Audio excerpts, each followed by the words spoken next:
भगवान शिव के हनुमान रूप, वानर रूप में जन्म लेने के पीछे की कथा।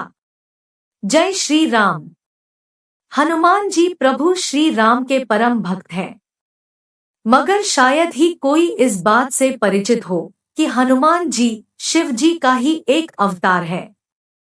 शिव जी का हनुमान अवतार उनका 11वां अवतार माना जाता है, जो उनके सबसे रौद्र रूपों में से एक है। शिव पुराण के अनुसार एक बार भगवान विष्णु के मोहिनी रूप से आकर्षित होकर और कामदेव की माया में आकर भगवान शिव ने अपना वीर्यपात कर दिया। इस वीर्य को नग नामक मुनि ने शिवजी के संकेत से इस इच्छा से रख लिया कि उसके द्वारा रामचंद्र जी का कार्य सिद्ध होगा। इस वीर्यपात को एक पत्ते पर रखकर सप्तऋषियों द्वारा माता अंजनी के कान के जरिए उनके गर्भ तक पहुंचाया गया। इसके बाद माता अंजनी गर्भवती हुई और उन्होंने हनुमान जी को जन्म दिया, जो बचपन से ही बहुत बलवान और ताकतवर थे। भगवान शिव द्वारा हनुमान का वानर रूप में जन्म लेने का मुख्य कारण था रावण द्वारा भगवान शिव के परम भक्त नंदी का अपमान। ऐसी मान्यता है कि लंकापति रावण भगवान शिव का बहुत बड़ा भक्त था और रावण को उनसे अमर होने का वरदान भी प्राप्त था। लेकिन कहते हैं न कि हर वरदान का एक तोड़ होता है, वैसे ही रावण के अमर होने के वरदान का तोड़ भगवान शिव को पहले से ही पता था।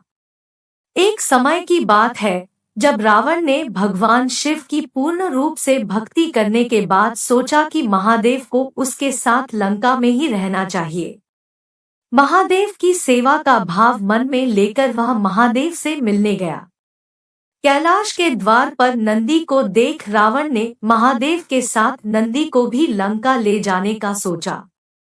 उसी समय नंदी ने रावण से पूछा कि रावण इतना स्वार्थी कैसे हो सकता है।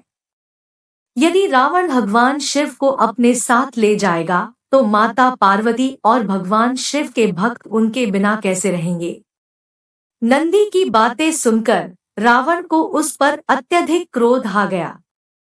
क्रोध में आकर रावण ने नंदी के बैल रूप को अपमानित किया और उन्हें बंदर जैसा दिखने वाला कहा।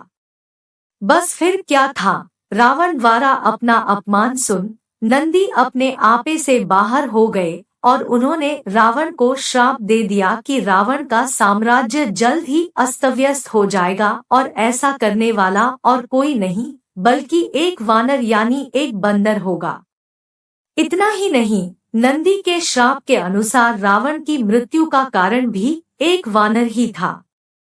ऐसी मान्यता है कि नंदी के इसी श्राप के कारण शिव जी ने हनुमान रूप में जन्म लिया और अपनी पूंछ से रावण की लंका जला दी। इसी के साथ नंदी का श्राप भी पूरा हुआ और शिव जी के हनुमान रूप द्वारा राम जी के दास होने का कार्य भी पूर्ण हो गया। भगवान शिव के हनुमान अवतार से हमें यह देखने को मिलता है कि परिस्थिति चाहे जैसी भी हो, इंसान को अपने बल का सही इस्तेमाल करना चाहिए।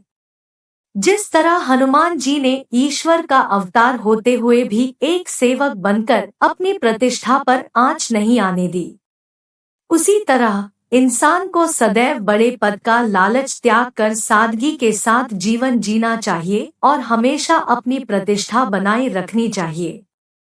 हनुमान जी एक दास होने के साथ साथ एक बहुत अच्छे सखा भी थे, जो सदैव अपने मित्र की रक्षा के लिए खड़े रहे। इसी तरह इंसान को भी अपने रिश्तों की सीमाओं को पार किए बिना ही लोगों के साथ अच्छे संबंध बनाकर रखने चाहिए। हनुमान जी और शिव जी के इस संबंध को भले ही बहुत कम लोग जानते हों, लेकिन इसका महत्व अपने आप में श्रेष्ठ है। तो यह भगवान शिव के हनुमान अवतार की कथा। ऐसी ही और धार्मिक कथाओं के लिए हमारे चैनल को सब्सक्राइब करें और बेल आइकन को जरूर दबाएं, ताकि आने वाले वीडियो के नोटिफिकेशन आपको समय पर मिल जाए। अंत में एक बार फिर से आपका बहुत बहुत धन्यवाद।